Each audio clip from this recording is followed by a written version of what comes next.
Hello, tarot lovers.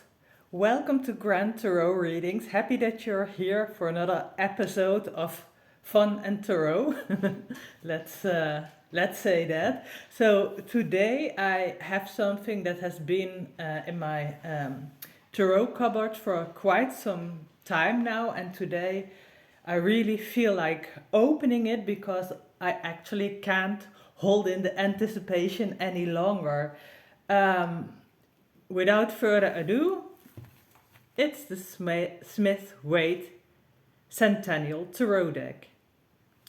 I think anyone interested in tarot knows that US Game Systems by Stuart Kaplan has made this deck, and what I love is that they tried, and what a lot of people in the tarot world are trying to do is that they try to give Pamela Colman Smith, the artist of the so-called Rider-Waite deck, her due. Well, we don't usually, it's not called Rider-Waite anymore, but it's called in some cases Rider-Waite Smith or Waite Smith or Smith-Waite, and like here it's really the Smith-Waite deck, and I must say that I like that very much, that the artist is given a credit. She wasn't just the person who executed the work. No, the artist puts her ideas and soul into the deck as well. So I read a bit up on Pamela Colman Smith, and she was a very individualistic person with her own mind. And if you see pictures of her, you can also see that she is she seems like a free spirit. What made me sad is that she is so well known in the tarot world and highly esteemed, and rightly so, but it's unknown where her grave is. And that made me a bit sad. So that's that no one knows where she lies buried, and not that we should say we should all visit the grave of the tarot designers or so to pay them due and make it into some kind of worship or something like that. But I don't know, the idea that nobody even knows where she lays buried, that kind of made me a bit sad. But maybe we could say that this deck and the way that nowadays she's regarded and is spoken about her makes up for that, for the fact that she, as well as many females in the world, wasn't so much appreciated as she should. Well, there also comes with this deck, there's also a nice book with it. It comes in a set. I unfortunately don't have the book, I only have the deck. I hope to come across the book someday as well.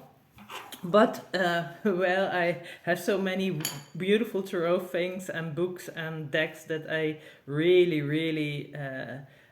shouldn't say anything about the fact that I don't have one particular book. Although it is, of course, an important book because it also pays tribute and explains things about Pamela Colman Smith.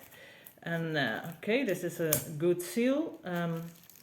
And her life and her work, and it's really something that another great person in the world of tarot, Stuart Kaplan, he has done that, and he has done so much for the world of tarot, and it's really very wonderful. So here we have the deck. It says it includes 84 cards and the instruction booklet. The Fool is on the hind side.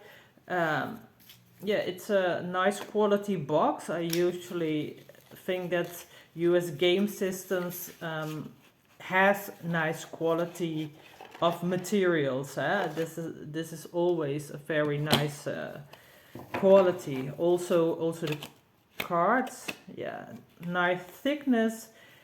Also the size is very good. Okay, and here it starts off with some of the added cards that portray the artwork of Pamela Colman Smith, and that's what makes this deck stand out. So here you see an explanatory card, and it chose the 4 added pieces of artwork by Pamela Colman Smith. And the hindsight, and I really like this is the paragraph we all who work with Smith-Waite Rider Tarot know so well, the paragraph of Pamela Colman Smith. And of course, this is a beautiful design that you see in the death card, in the banner, so transformation, the 5-leaf flower. So this is really a beautiful backside, flip side. And here the 4 cards are featured, and the first card is a detail of Much Ado About Nothing that appeared in the British Empire Shakespeare Society Illustrated Report. Well, that's quite a mouthful. It's really beautiful, and I am so familiar. I have more than 30 years I work with her tarot. I'm so familiar with her tarot work, and I can see her hand in this, but this is so different from her other work as well, although there are also so many similarities. So it's really beautiful. I must say that it moves me a bit. The women, it shows her, and I'm probably reading too much into that, but it has a feminist feel to me, appreciation of the beauty of women. The next card is a detail of the Gates of Dreamland that appeared in a broadsheet number 6, published in 1902. And there you see a sleeping person and with some fairies. It's very, very beautiful as well.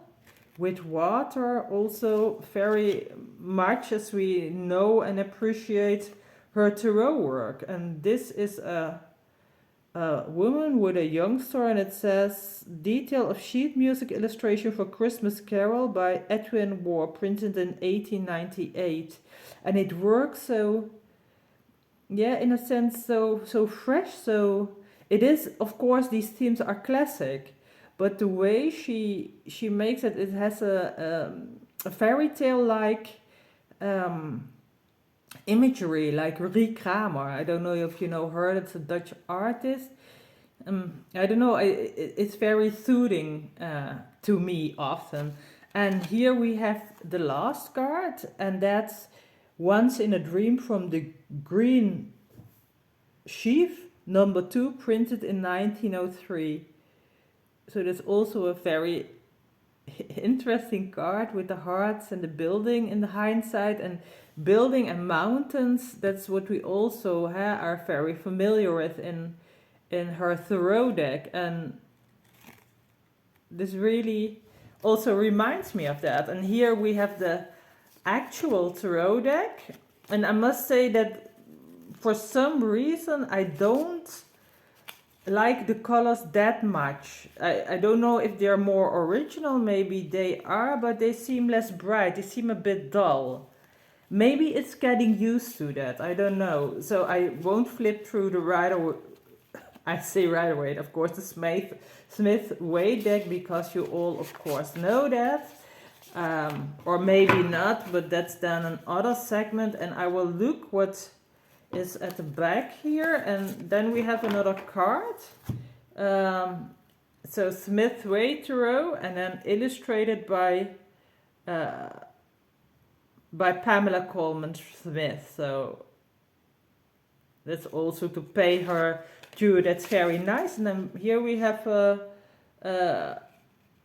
booklet, and it says original drawings by Pamela Colman Smith under the direction Arthur Edward Waite. Yeah, instructions accepted from the key to the tarot. So here Stuart Kaplan writes a story about